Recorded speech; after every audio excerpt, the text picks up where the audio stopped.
and family and putting food on the table, and you're not supposed to talk about these other desires because they are distractions, or they are, and without talking about them, you're supposed to bury them in this little tiny ball deep inside and just let them fester. Mm-hmm. And I don't think it works. I think that is one of the reasons that the duality of the way we look at things.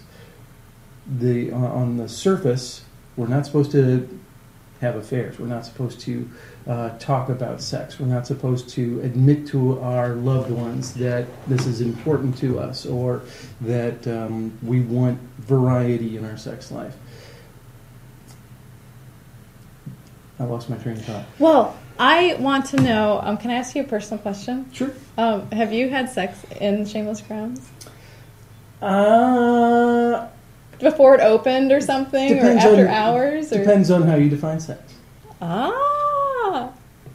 Yeah, it doesn't have to be that old PIV thing, does it? It doesn't. Mm-hmm. So I'll say it's a possibility.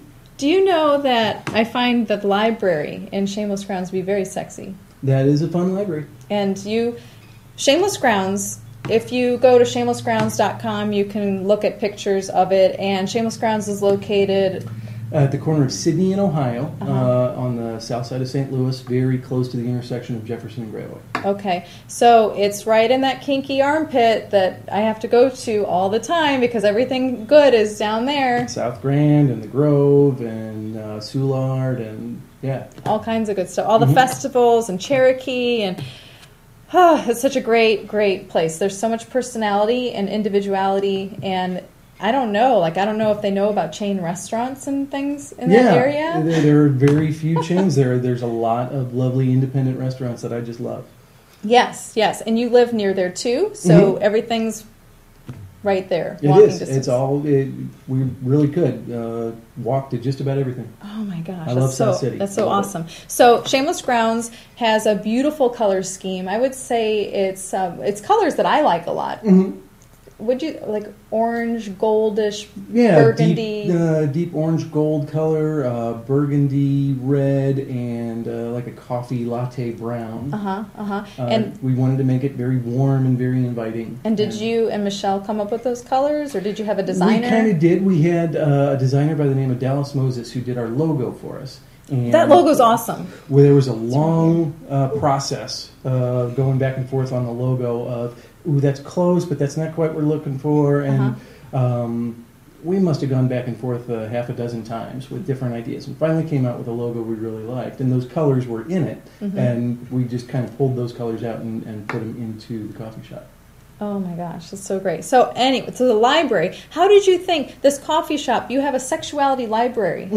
The Library on Human Sexuality, and we say that it ranges from the academic to the pornographic. So it must have been really expensive to buy all those books. No, actually, every book in there, except for maybe 4 or 5 of them, has been a donation. You yourself donated a huge number of books. From the community? Absolutely. So you put a call out to people and said, hey, this is a community place, and if you want to contribute? Exactly. And the response was overwhelming. We've got over 1,700 items in the library now.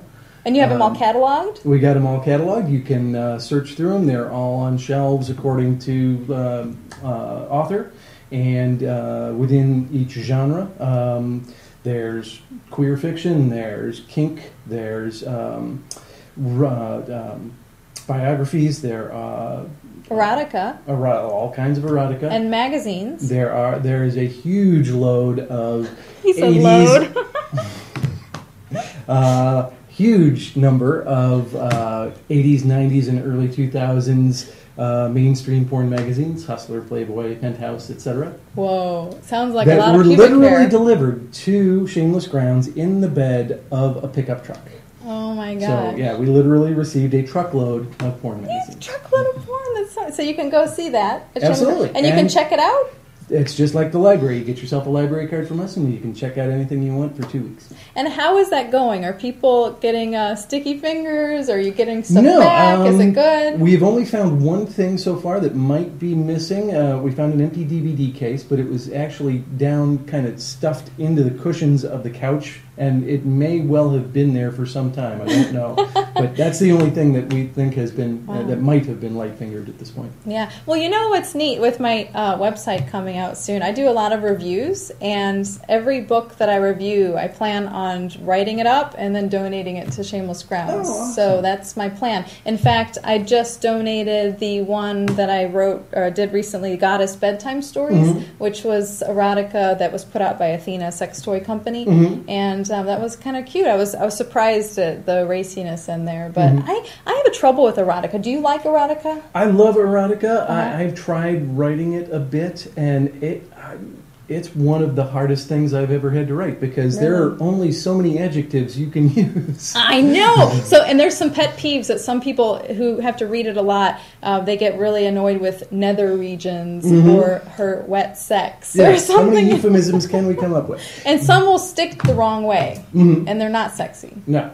One of the fun things that we have at Shameless is a blackboard, a wall, entire wall that's a blackboard. And I came in one day, and it's always fun to walk in and see what somebody's put on the blackboard. And one day there was, the entire thing was covered in euphemisms for penis and vagina. Oh my gosh. It was delightful. Do you have events there? Yes, all the time. That's kind of what we exist for, is to be a gathering spot for the community. So generally speaking, we'll have not almost every night, but I would say 3 nights a week there's something going on there. Some group is gathering. Do you invent the events, or is it all brought in from organizations? A little bit of both. We've got organizations coming in. Tomorrow is going to be the Bisexual Alliance of St. Louis is meeting there. We have a Kinky Book Club that meets there. We have a Queer Book Club that meets there. We have the Sisters of Perpetual Indulgence meet there. All kinds of different groups come in and utilize the space, which is exactly what we want. And then we have a few nights where we do fun stuff for everybody else. We have Sunday night is movie night. We show movies and hand out warm cookies from the oven. Sunday nights you have movie nights? Sunday nights is that in the library? That's in the library. We just use the projector and have a big screen on the wall and leather chairs and couches and pillows and blankets, and you can come in your PJs. You can come in your PJs? You can come in your PJs. Oh my gosh. And are the movies always like a sex positive theme, or are they porn? Generally so. We started out with one of the most sex positive movies I know, which is Dangerous Beauty. 1998. It's the story of Veronica DeFranco, a 16th century Venetian courtesan. Oh my gosh! Did you see that awful one that Michelle Pfeiffer was in, Cherie? No, I've not. It was so bad. So Dangerous Beauty, stick with that. Okay. Oh all right, my gosh. Cherie. Yeah, I like her, but she had to really try too hard for that. But anyway, so that was a good debut for the movie. This last week was the Marquis de Sade's birthday, so we showed Quills with my heartthrob. You know Kate what? Winslet. Jeffrey Rush grosses me out, but he's kind of sexy too. There's a lot to be said for that. Michelle has crushes on guys that look just a little dangerous, which totally is kind of makes me wonder why she's with me. You're such a sweetie. Yeah. So you like Kate Winslet? I adore Kate Winslet. Yeah, she's one of my many crushes. Yeah. And so, are you ever showing kind of porn nights in a way that's... We haven't yet. We've considered it for Easter. We were trying to come up with an appropriately non-traditional movie to show, and one of the things that came up was it was a gay male erotica, a gay male porn movie version of The Passion of the Christ. Whoa! And it was we would have had to order it in. We didn't find it until like a day before, and we would have had to order it in. These things take planning, and things need to fall into place at the right time. Believe me, I know about that stuff. But I have this one movie that one of my friends donated to me that I've been wanting to have as a movie night sometime, and I would love to have it there, but it's a 70s porn musical called Cinderella. Okay. And I just think it'd be so fun not to have any sort of inappropriate conduct going on there. But, I have glass dildos. We wouldn't see if they would fit, but it would be so fun to have those kind of as props and to have this movie. And David Wraith, I've seen this movie as a young lad, and he would love to watch it again. So I wish that we could have that sometime. I don't see why we couldn't do that. Yeah. So do people get naked? Do you have orgies at the Shameless Grounds? No, there are no orgies. Darn the luck. We consider it's a gathering space. It's not a play space. Oh, okay. You're welcome to cuddle with your significant other. You're welcome to snuggle on the couch with your significant other. There's a fair amount of necking that goes on the couches sometimes, but it's not a play space. It's not a spot for nudity, and we hope to in the near future here get a liquor license. So oh my gosh! We have to abide by the liquor laws as well. Oh, so if you have the liquor laws, then it changes things up a little bit. Or it does. If you have liquor, in Missouri, it's called the lewd and lascivious clause, and it just means that female nipples, male nipples are okay. Female nipples shoot laser beams.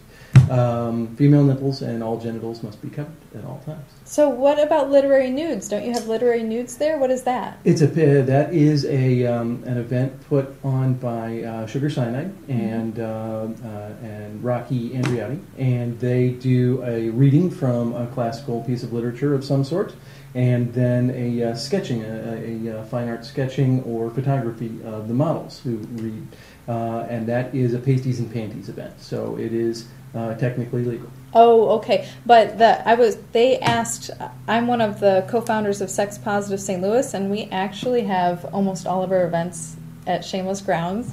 So we wanted to have all these neat events that we didn't find in St. Louis, but it turns out everyone else is doing it too. It's great, but we needed a space for it, and so we weren't about to go and get that involved, so it was so perfect that you have the space for us to do these things with everyone else, and it's so great.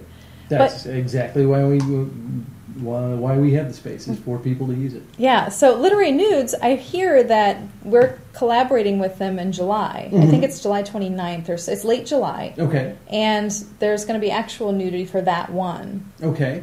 We will have to make some alternate arrangements for that one, most likely, especially with the liquor license. Oh, so is the liquor going to be coming before? Pretty soon? I can't say for sure, but we're hopeful. Yes. Okay. There's a lot of paperwork involved and a whole long process. So, getting open and getting the hurdles cleared to get open was one process, and we didn't want to add on to that with the liquor license at that time. So we're treating it as a separate issue and jumping through all those hoops now. Okay, but so Sugar Cyanide will keep us all updated on how you go with that event, and with Sex Positive St. Louis, I'm sure that we will make do with pasties if we need to. It won't be the end of the world. In fact, it might make things more mysterious and fun, and I don't know. Got to keep the laser beams at bay. So you have the coffee there. Mm-hmm. Is it good coffee? No, it's terrible. You just got like really cheap coffee? It's Folgers, really. No, we have our coffee comes from Chauvin Coffee here in St. Louis. Is that how you spell it, Chauvin? It always looks like chauvinist. I say Chauvin, and I hear Chauvin. I've heard both. I say Chauvin because I think I've heard Werner, our Chauvin rep. Mm-hmm. Yeah. I hear him say Chauvin. So okay, I'm going with Chauvin. Yeah, but he's kind of a hayseed. Hayseed? He's from Illinois. Okay. He's got that really twangy accent. I love a little bit. Yeah. I love country accents now. Okay. Yeah. So anyway, he's got that going on. Mm-hmm. Really good stuff. We've had nothing but compliments on the coffee. So thank you, Vernon. You know what? One time I got a coffee. I think it was what do you call those cafe with the milk in it? Latte. A latte. Okay, so I got the latte, and your barista handed me my mug. I bring this mug in with me, and I got it back with the logo on it, by the way.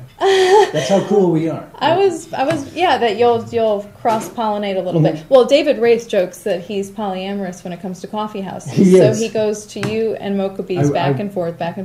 I stalk him on the Twitter. I can follow him from Mocha Bees to Foam to us to, So she gave me this coffee back, and it had this little bit of steamy milk in it, and I was drinking it, and I thought, this is weird. There's no coffee in it. And I finally went up to tell her, and she's like, oh, you add it. And so I didn't know that was how it worked. Is that how it works for you? That you get whatever, like the chocolate milk or something, and then you add the coffee to it yourself? Oh, it depends on what you're doing. If you want a cafe au lait, that is drip coffee and steamed milk. So our drip coffee is in our air pots that are out there. So they steam the milk for you, and then you go add the drip coffee to it for a cafe au lait. Okay, that's what I did. Okay. Okay. This just tastes like milk. I don't get that.